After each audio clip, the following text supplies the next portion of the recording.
Hello, Komal ma'am. Hi, Rupal. Ma'am, today we'll be discussing on the next topic, and I would want you to discuss on what is the right time to invest in mutual fund. What are the factors one should consider before investing in mutual funds? Okay.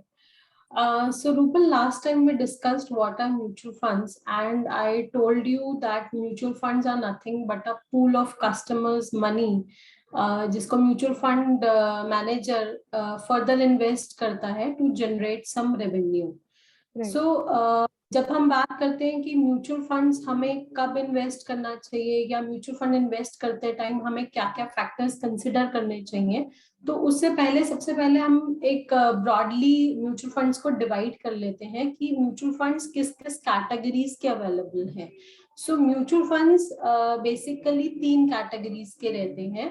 पहला होता है equity mutual funds. सो equity mutual funds का primarily objective होता है equity में, यानी कि stocks में इन्वेस्ट करना. So after the investing in stocks का मतलब है कि स्पेसिफिक कंपनीज के स्टॉक्स में फंड मैनेजर आपके पैसे को इन्वेस्ट करता है. दूसरा कैटेगरी है डेट म्यूचुअल फंड, जिसमें स्टॉक मार्केट से कोई लेना देना नहीं है. फंड मैनेजर आपके पैसे को फिक्स्ड डिपॉजिट में, कॉर्पोरेट बॉन्ड्स में या फिर कंपनीज को एज अ लोन आपके मनी को प्रोवाइड करता है और उसमें से एक इंटरेस्ट इनकम कमाता है. तो जो डेट म्यूचुअल फंड है वो स्टॉक मार्केट से रिलेटेड नहीं होता है, इंटरेस्ट मार्केट से ड्रिवन होता है. तीसरा जो म्यूचुअल फंड का टाइप है वो है हाइब्रिड म्यूचुअल फंड. सो hybrid mutual fund basically equity और डेट म्यूचुअल फंड का कॉम्बिनेशन है, जिसमें कुछ पैसा आपका इक्विटी में इन्वेस्ट होता है और कुछ पैसा आपका डेट में इन्वेस्ट होता है. और जैसे कि अब नाम इंडिकेट करता है कि हमने इक्विटी म्यूचुअल फंड की बात की है, तो इक्विटी म्यूचुअल फंड का जो रिस्क है वो सर्टेनली हाई होता है, बिकॉज इसमें 100% जो पैसा है आपका स्टॉक्स में इन्वेस्ट हो रहा है.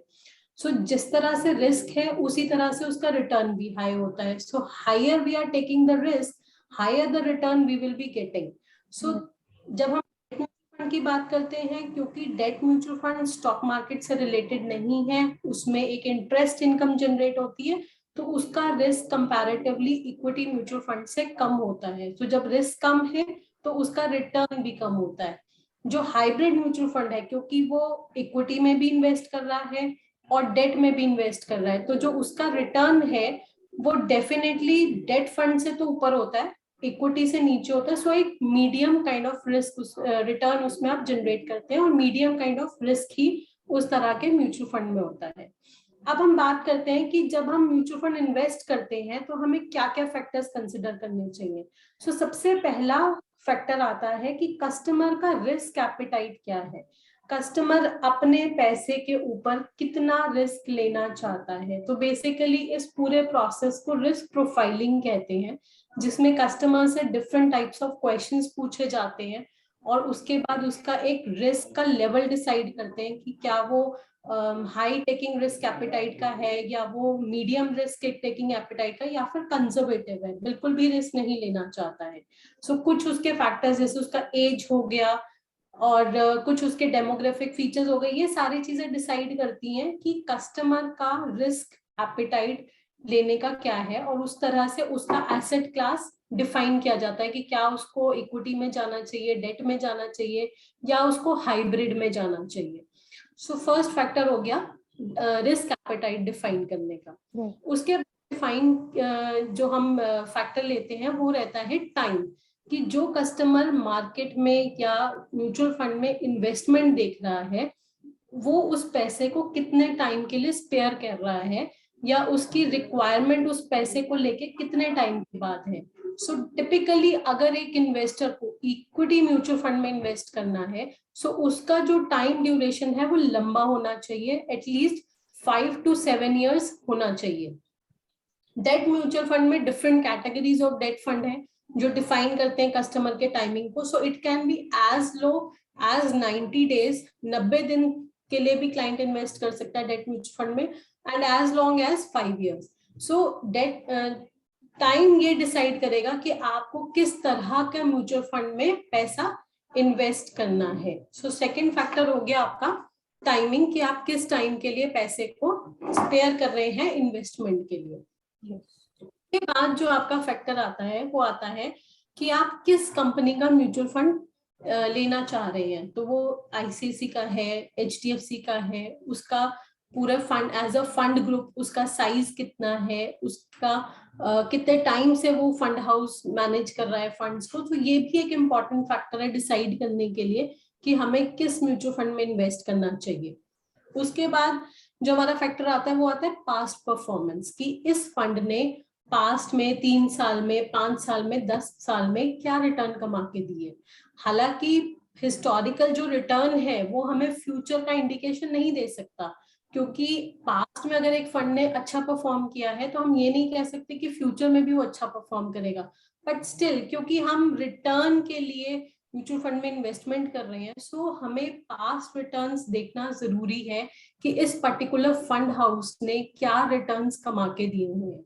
उसके बाद जो नेक्स्ट फैक्टर हम देखते हैं वो है कि फंड मैनेजर का एक्सपीरियंस क्या है। फंड मैनेजर इस फंड के अलावा और कौन से फंड को मैनेज कर रहा है, वो कितने टाइम से फंड मैनेज कर रहा है, उसका क्वालिफिकेशन एक्सपीरियंस क्या है। सो वो हम, क्योंकि फंड मैनेजर ने ही आपके फंड को एक्चुअली मार्केट में जाके इन्वेस्ट करना है। सो जितना एक्सपीरियंस फंड मैनेजर होगा, जितना उसका पीछे से ट्रैक रिकॉर्ड अच्छा होगा, उतने ही एक्सपेक्टेड है कि आपका फंड जो है वो अच्छा परफॉर्म करेगा। उसके बाद जो हम फंड जो फैक्टर कंसिडर करते हैं वो है कि आपका जो पोर्टफोलियो डिसाइड किया गया है वो वेल डाइवर्सिफाइड हो। वेल डाइवर्सिफाइड का मतलब है कि आपके रिस्क एपेटाइट को लेके आपका जो स्टॉक सिलेक्शन किया गया, जो आपका एसेट सिलेक्शन किया गया है, वो आपका डाइवर्सिफाइड हो, हर तरह की कैटेगरी ऑफ फंड में इन्वेस्टेड हो। जैसे इक्विटी म्यूचुअल फंड है, इक्विटी म्यूचुअल फंड में भी आपकी फर्दर कैटेगरी है लार्ज कैप, मिड कैप और small cap. Large cap basically क्या होता है, जो टॉप 100 यानी कि जो बड़ी कंपनीज में पैसा इन्वेस्ट होता है। मिड कैप जो स्टॉक्स होते हैं वो 100 से लेके अगली जो 100 कंपनियां हैं उनमें पैसा इन्वेस्ट होता है। मिडिल लेवल, मिडिल कैपिटल की कंपनीज होती हैं। और तीसरी होती है स्मॉल कैप स्टॉक्स, जो कि 200 से नीचे की कंपनीज में पैसा इन्वेस्ट होता है। सो जिस तरह से वेल एस्टैब्लिश लार्ज कंपनीज है तो क्लाइंट का रिस्क कम है, हालांकि है इक्विटी में, बट उसका risk comparatively to mid and small risk कम होता है। मीडियम मिड कैप स्टॉक्स में आपका मीडियम रिस्क होता है, और जो स्मॉल कैप कंपनीज में इन्वेस्टमेंट है वो हाई रिस्क है। लेकिन जो कस्टमर रिस्क के साथ साथ रिटर्न भी कंसिडर कर रहे हैं, टाइम ड्यूरेशन भी ज्यादा है उनका, वो कुछ portion of portfolio small cap stocks में लगा सकते हैं। सो ये जो वेल डाइवर्सिफिकेशन है ये स्टॉक म्यूचुअल फंड्स में काफी इंपॉर्टेंट है सेलेक्ट करते हुए, कि आपका जो म्यूचुअल फंड सिलेक्शन किया गया है वो आपका वेल डाइवर्सिफाइड हो into different categories of funds, different categories of stocks. हालांकि ये भी देखा गया है कि हमने कुछ म्यूचुअल फंड सेलेक्ट किए हैं, हमने आईसीआईसी का ले लिया, एचडीएफसी का ले लिया, एक्सिस बैंक का म्यूचुअल फंड ले लिया, हमने 4-5 कैटेगरीज के म्यूचुअल फंड खरीद लिए हैं। लेकिन जब हम उनका इंटरनल एनालिसिस करते हैं तो हम उसमें देखते हैं कि काफी ज्यादा ओवरलैपिंग है। ओवरलैपिंग का मेरा मतलब है कि एचडीएफसी का म्यूचुअल फंड लिया, उसमें रिलायंस का स्टॉक था। आईसीआईसी का म्यूचुअल फंड लिया, उसमें भी रिलायंस का 20% स्टॉक था। हमने एक्सिस बैंक का स्टॉक लिया, म्यूचुअल फंड लिया, उसमें भी रिलायंस का स्टॉक था। सो आप देखेंगे आपने म्यूचुअल फंड तो अलग अलग सेलेक्ट किए हैं, बट जो उसके अंदर के स्टॉक्स हैं वो कहीं ना कहीं एक दूसरे के साथ ओवरलैप कर रहे हैं।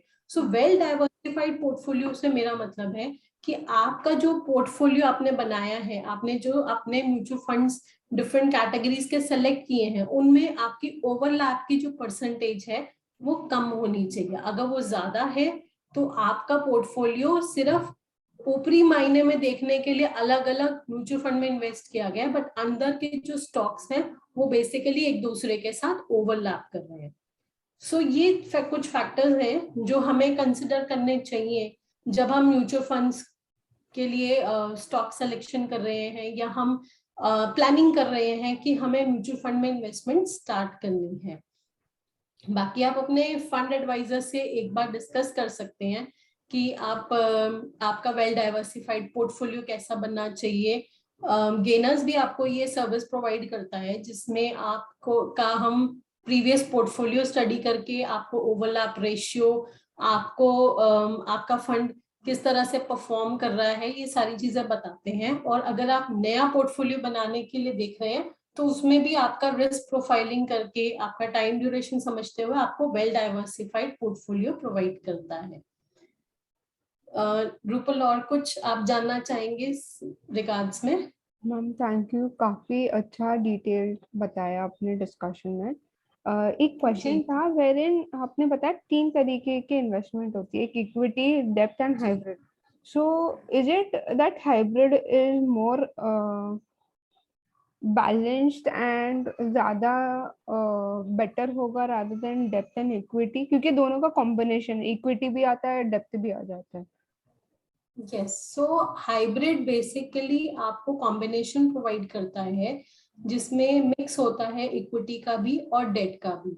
बट क्या हम हाइब्रिड ही सेलेक्ट कर लें, वो डिपेंड करता है कस्टमर के रिस्क एपेटाइट पे और कस्टमर के टाइम ड्यूरेशन पे। सो अगर मैं बात करूं कि एक 30 साल का इंडिविजुअल है जिसके पास एक लॉन्ग टर्म ड्यूरेशन है इन्वेस्टमेंट का अराउंड 10 से 12 साल, और वो रिस्क लेने के लिए भी रेडी है, so we should not go for a hybrid fund for that category of a customer जहां पे हमें टाइम ड्यूरेशन भी हमारे पास अवेलेबल है, क्लाइंट का एज भी कम है और क्लाइंट के पास रिस्क लेने के लिए एपेटाइट भी है। सो हम वहां पे उसको प्योर इक्विटी के फंड सजेस्ट कर सकते हैं with the well diversified portfolio जिसमें हम कुछ large cap, mid cap, even कुछ स्मॉल कैप के फंड्स इंट्रोड्यूस कर सकते हैं। तो हाइब्रिड प्योरली डेफिनेटली एक मिड सेगमेंट का रिस्क पोर्टफोलियो है, बट वो इन डिपेंड करेगा कि क्लाइंट का रिस्क एपेटाइट और उसके टाइमिंग कैसे हैं, उसको देखते ही हाइब्रिड फंड सजेस्ट किया जाता है। Okay, got it. जी, आपने एक क्वेश्चन और पुट किया था कि म्यूचुअल फंड में क्या राइट समय है एंटर करने का। सो बेसिकली म्यूचुअल फंड्स या जो हम स्टॉक मार्केट की बात करें, सो मार्केट कभी भी एक ट्रेंड पे नहीं चलती है, कभी वो इंक्रीज करती है कभी वो डिक्रीज करती है। सो म्यूचुअल फंड में अगर हम ये सोच के बैठे कि मार्केट गिरेगी और तब इन्वेस्टमेंट करेंगे, सो I think that's not a right strategy. Mutual fund में आप कभी भी एंटर कर सकते हैं, इट जस्ट कि आपका जो टाइम ड्यूरेशन है वो लंबा होना चाहिए। अगर आप म्यूचुअल फंड्स में या स्टॉक्स मार्केट में ये सोच के एंटर कर रहे हैं कि भाई आज मार्केट गिरी हुई है और साल 1.5 साल में मैं इसमें पैसा बना के निकल जाऊंगा, सो वो बेसिकली एक राइट इन्वेस्टमेंट स्ट्रैटेजी नहीं है। वो एक गैम्बलिंग है कि हमने मौका देखते मार्केट में एंटर कर गए और मौका देखते निकल गए। वो कर सकते हैं but that is to risky.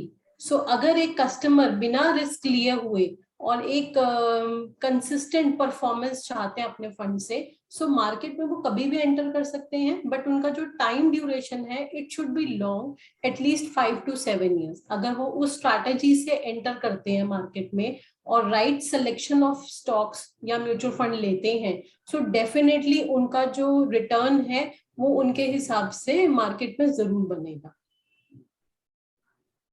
Okay, जी, thank you ma'am, thank you for the information wherein lot of inputs what factors one should put in when he is investing in mutual funds, and when to enter into investing in mutual funds. जी, Yeah, thank you. Welcome.